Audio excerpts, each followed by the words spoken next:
Hey folks, how you doing? Welcome back. It's Charlie.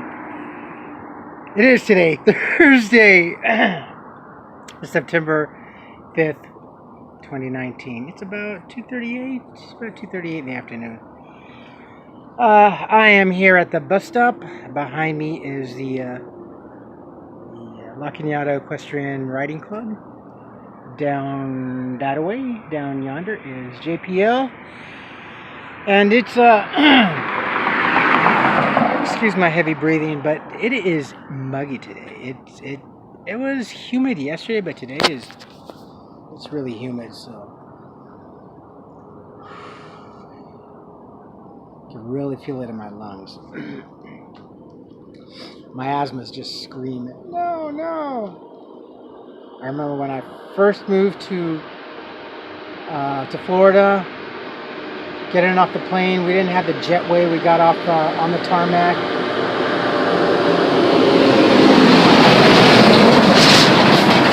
They brought the stairs, and as soon as I was coming to the entrance of the plane, the humidity hit me like crazy. It was July. It was right around July. That's when I 18 and I moved to Florida. It took me a long time. It took me quite a while to get used to the humidity in Florida. I've never ever in my life encountered humidity like that. Well, no, that's not true. Mexico, Mazatlan, when I was younger, but I didn't know how bad it was. But it's humid today. I got my water. Just got off work a little while ago. I went today from 10 to 2. Excuse me, I'm really tired. What was supposed to have been just working 2 days this week turned into working every day. So I'm really excited about it. Because I was only supposed to work Tuesday and Thursday for cashiering, 4 hours. But then they needed some extra help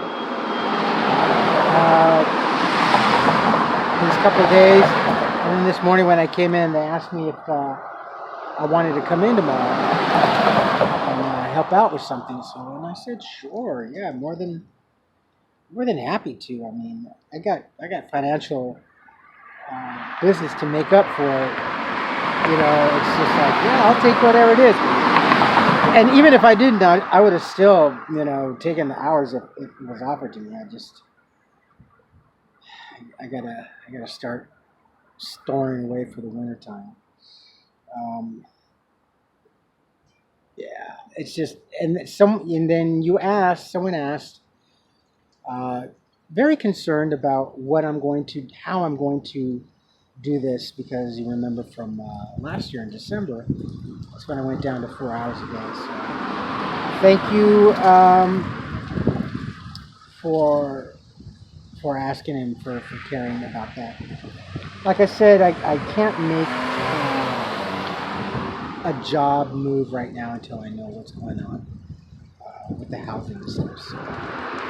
And I have another meeting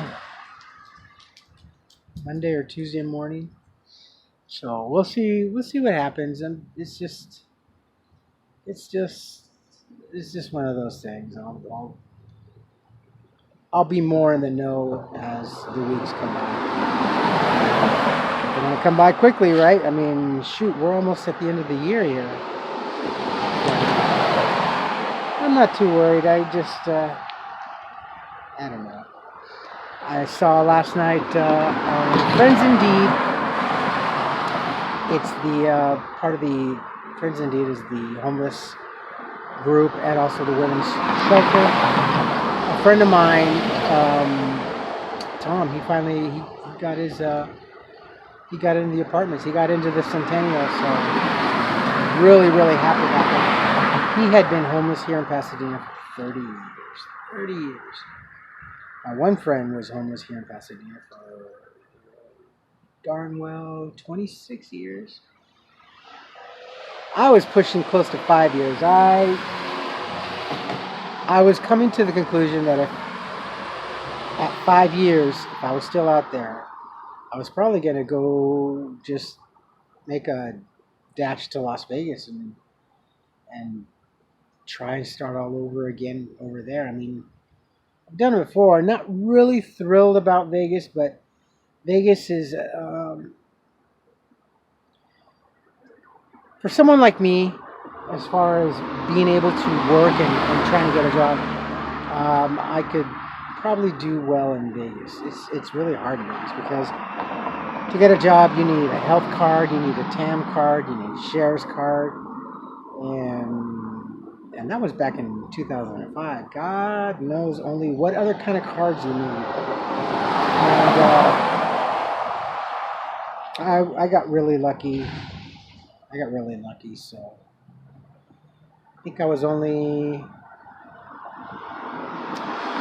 probably homeless for about maybe a month and a half.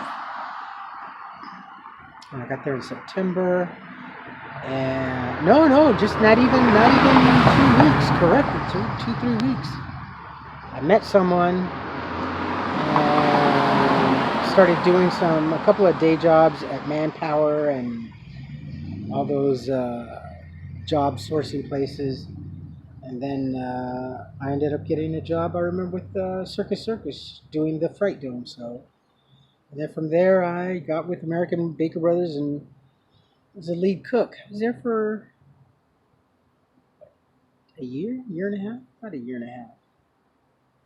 Then I met who was my future wife. I met Holly out there, and we ended up coming back to California. And 10 years later, out on the streets. So, oh well. I guess sometimes it's easier to. So I thought it's easier just to take the blame for everything, walk out, avoid a huge fight, and struggle out in the end. A lot easier. It may not seem so, but in my case, it wasn't. It was the only thing that would have made my life a lot easier. It was going to happen anyway, because even if we were together and filed for divorce, I had nowhere to go. I had nowhere to go. And our tiny little studio wouldn't make for a comfortable or a happy setting. We chose to live together whilst going through a divorce. I've only known a couple of people that have actually ever done that, and they managed to successfully pull it off and remain friends. And that was one of my managers out at the restaurant in Vegas when I was working. She was a really cool lady, and she was telling me, and she says, yeah, we lived together and everything. They had been divorced for 6-7 years and been living together, and they did it for the sake of the kids. They remain friends and everything. Ex-hubby dates, she goes on dates. They do things together with the kids and stuff. It's strange, it's weird. It's something like, I was even looking at her all queer, like, it's just, really, you're friends with your ex? And I couldn't even fathom that idea. I even told her, I'm like, I can't even imagine me being friends with my ex right now. It's, everything is just so embittered and just terrible, That's why I'm out in Vegas and she's still in El Monte, so. But,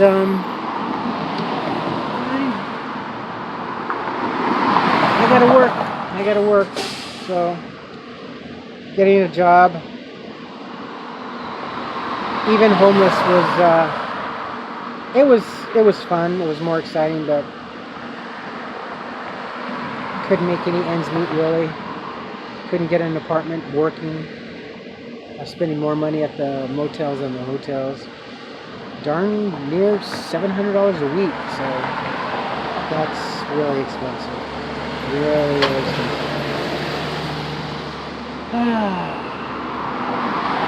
But anyway, I really digress. My friend Tom, he got his apartment, so that's really good. I haven't really noticed anybody else getting any other help. I'm hoping so. I saw that on the news this morning, really quick as I was running out the door. One of the last things that I saw before turning the TV off was that I guess there's a temporary housing shelter, something that they're building in LA that's going to house 100 homeless people, and I guess it's one of 20 such shelters that are going to go up around throughout the city. It's a 3-year project, so at each temporary shelter it's kind of like one of those pop-up type of shelters, that you see like in evac or emergency situations. So yeah, they're going to build 20 of those. Each one houses 100 people, so that's good. And they're also building permanent structures, like real brick and mortar type of housing. So that's still going to take a while. It's just for a lot of folks it seems too little, too late, but it's something that's going on right now, and it's more than anything right now. It's better late than never. Really, emphasis on better than never. At least it's something. Yes, they could have done something, but it's not just here in Los Angeles, not in California, all across the country. Everybody's just been sitting on the hands idly since the big economic downfall we had in 2008, and that sent a lot of people out on the streets and without their homes. So it's not just California, just not Los Angeles, not Mayor Garcetti, not even the previous mayors. It's not just their fault, it's everybody, from everyday regular, I guess I'm regular now, everyday regular people like you and me, to all the politicians, not addressing, not even thinking about it. So it's not being mean, it's just that in the economy downfall, it doesn't seem like we really care so much about others, because we're scared as heck about our own selves, especially if we have family and children and stuff like that. We have a tendency to forget about others. And like I said, it's not that humans are doing something so mean and cruel purposely. It's just that we get involved in our own lives, and we fear for ourselves and our family. So 2008. After that, around 2010, things started going a little bit better. The economy was a little bit creeping up, and no one anticipated this to happen again. So, and this homeless situation that you see right now all across the country and in California, it's not just that it happened. It's been surmounting. A lot of these people that are homeless are still from 2008. So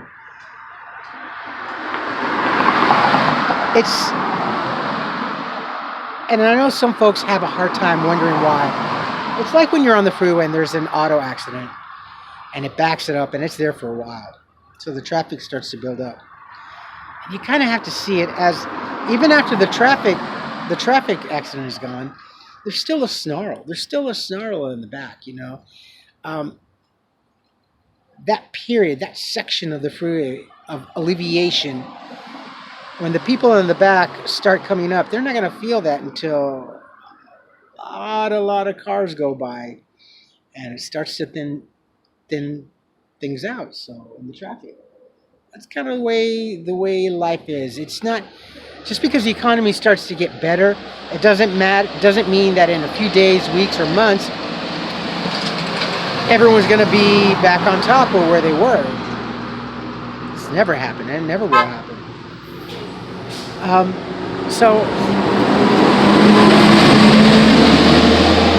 that, and yes, with a lot of mental health and a lot of mental issues and everything, but it's not like the president says that all homeless people are mentally ill, and that's the only reason why they're homeless, is because they're mentally ill, and trying to put the blame on other previous administrations and stuff like that. That's no.